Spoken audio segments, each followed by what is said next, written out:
What's up mga kalapsal? This is Marky Labs once again. So, for today's video mga kalapsal, let's talk about online learning application.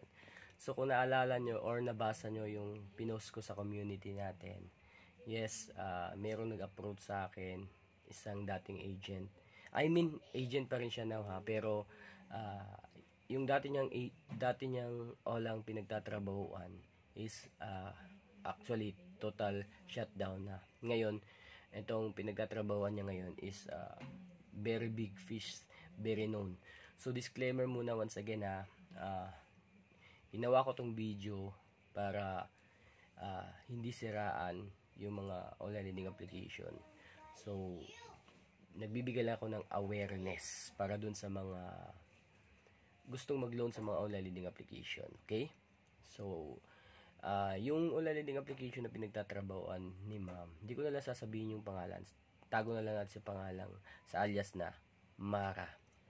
So, yung pinagtatrabaho niya is Suncash. So, alam ko lahat familiar dito kasi itong Suncash is very known to when it comes sa harassment, di ba? So, yun, na-shutdown na to. Unang-una, na-raid mo na din, na-shutdown totally na. So, alam nyo ba, until now, itong Suncash is napakarami pa rin mga agent ang nangungulekta, tumatawag sa kanilang mga kliyente. So, kung ikaw mismo nanonood, tapos meron kang Suncash once again, huwag nyo nang bayaran yung Suncash. Matagal na pong nag-shutdown, matagal na pong ni-raid, okay? So, sabi to ni ma'am na agent. So, hindi to pangalawang beses na merong nag-approach sa aking agent, no? Kasi, medyo dinadagdagan niya yung mga information ko na sinishare sa inyo about sa negative side, negative feedback na kanila mga kumpanya. Okay? So, disclaimer po sa unprofessional background natin. Okay? On the spot kasi yung pagbibideo natin, yung paggawa natin ng content. Kasi baka makalimutan natin once again. So, yun, nakipag-video call siya sa akin without hesitating na itago yung kanyang face. Syempre, as a privacy din naman na kanyang side. So, hindi ko na ni-record. Basta, binigay niya lang yung mga information na hinihingi ko, di ba? So, good to say naman, accurate naman yung mga nalalaman natin at mga nire-research natin about sa mga negative side ng mga online lending application. So, yun mga ka-lifestyle, nabanggit niya doon na lahat ng mga ginagawa ng mga online lending application agent na sinasabi ko, sinishare ko sa inyo is tama daw, okay?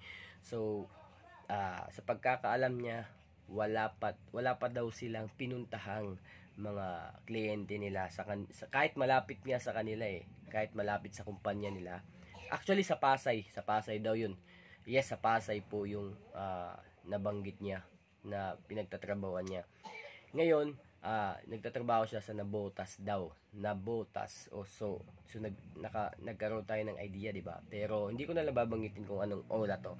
Basta nasa Manila area lang po yung mga online lending application. So, kahit malapit ka sa kanila, never po daw nagpupunta yung mga agent. Okay? Kasi nga po mga ka-lifestyle, ganito po yan. Natatakot din po daw sila sa kanila security. Hindi nila alam yung ugali ng tao, baka hampasin kaagad sila dahil sa galit, dahil inara sila. So, sino ba namang matinong agent din ang mapupunta doon without knowing the background of the person na sisingilin niya, di ba? So, walang ganun, okay? So, maliban doon, as nabanggit niya din yung mga demand letter, summon, warrant of arrest, lahat po is gawa-gawa lang. So, sana sa mga nanonood ng video na to, sana i-apply nyo or analyze nyo ng maayos. Okay? Huwag kayo basta-bastang padalos-dalos. Huwag kayong maniniwala sa mga pananakot, pagbabanta ng mga agent. Kasi lahat po talaga is walang katotohanan. Okay? Pero hindi ko naman sinasabi na kung meron kayong mga utang, huwag nyo nang bayaran. Actually, ang utang is responsibilidad po talaga dati dyan. Okay? So, nagkakataon lang talaga na medyo nagkakaproblema yung iba. Like, yun na nga, minumura, hinaharas. Tapos, meron pang time na hindi mo mapakiusapan. Sasabihin natin na, ma'am, pwede other day na lang. Pero hindi, sisigawan ka pa, di ba? So, yun, as a OLA victim, dapat alam din natin yung mga karapatan natin, 'di ba? Not only na naharas tayo, syempre alam din natin yung mga legal na what do you call that one? Legal advices na pwede nating ihain against sa mga online lending application agent or company na yun na nga pinagbabantaan tayo na din tinatakot tayo. So dapat alam natin yung mga ganun, no? So actually yung mga online lending application talaga, never po talaga yan nagpupunta sa kanilang kliyente, especially kung nasa probinsya na. Imagine this, kulang pa talaga yung ibabayad natin na pera sa gagastusin nila papunta po sa atin, di ba? So common sense na lang, initiative na lang. So never po yan nagpupunta. Pero it doesn't mean mga ka-lifestyle dapat na tayo maging kampante. Baka kasi meron silang mga kamag-anak na nandito sa Mindanao at yun yung utusan nila. Pero nevertheless, ganun pa man, kung merong mang ganun scenario na merong makipagkita talaga sa atin, i-dare natin sa barangay tayo magkita, sa barangay tayo makipag-settlement, 'di ba? In that way, mga ka-lifestyle, makukuha natin yung mga information ng not only nung taong na nakipagkita sa atin, but yung nag-utos mismo or yung company mismo, yung background nila. Ganun lang ka-easy. So basically, ang talagang ang talagang solution talaga dito sa problema ng mga online lending application is nasa sa atin lang po talaga yan. Kung paano natin i-handle, kung paano natin i-smooth dalhin, 'di ba? So, ikaw kung pinoproblema mo talaga, ikaw mismo yung nag-stress, ikaw talaga yung nagbibigay ng anxiety sa sarili mo. All you have to do, mga ka-lifestyle, is face the reality na without knowing, this online lending application is soon to be each individually shut down. Especially yung mga known na talaga na mga online lending application. Actually, nabibigyan na po sila ng example, no. So ngayon lang talaga medyo hindi ko na naririnig yung pangalan ni Rendon. I don't know what happened, but I think Rendon is wala na. Nag-shutdown na rin. Kasi nga medyo marami na rin itong tao to, marami na rin nare-receive na death threats as of now. I'm sure 101%. Kasi nga doon po sila nagkamali sa yung pag-grade nila sa yung 4 na online lending application. Kasi nag-live stream po talaga siya. So maraming mga hindi niya kilalang tao ang pwedeng sumalakay sa kanya o mag-bash sa kanya. Kasi siyempre kahit sabihin na natin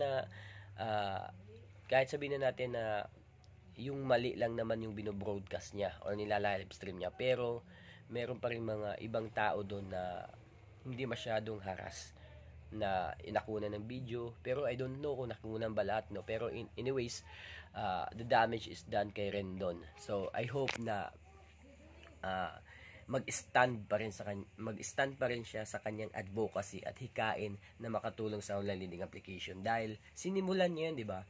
So aminin natin, nung una talaga nabigyan tayo ng malaking chance or kumbaga nabigyan tayo ng pagkakataon na guminhawa dahil kala natin maiisa-isa na talaga, maubos na talaga yung mga online lending application. But yeah, sad to say, medyo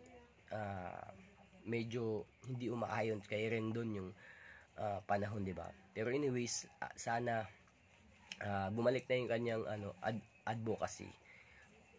Wala naman yun, kung wala na rin naman si Captain kasi yun na nga tinransfer sa ibang lugar, I know for sure pinagbawalan na tong si Rendon. But maraming way para makatulong, 'di ba? Not only pagla-live stream, puntahan niya talaga yung mga totoong biktima, makipag-usap siya, 'di ba? Or yung mga grupo ng mga OLA victims na nagkumpul-kumpul, kausapin niya. In that way, kahit papaano makakatulong po talaga siya. So yun lang mga ka-lifestyle, share ko lang sa inyo. I hope mga ka-lifestyle na unti-unti nang lumuluwag yung inyong mga kalooban sa problema nyo sa online learning application. By the way, pasensya na po kung medyo mahina po talaga yung volume ng ating cellphone. Isang cellphone na po kasi yung ginagamit natin. Dati meron po akong speaker, medyo nasira na. That's why hindi ko na ginagamit. Ngayon, kung meron kayong speaker, I'm willing naman talaga na hintayin kung ipapadala nyo yan. Para at least kahit papano, masatisfy kayo sa mga videos natin. So, yun lang mga ka-lifestyle. Peace.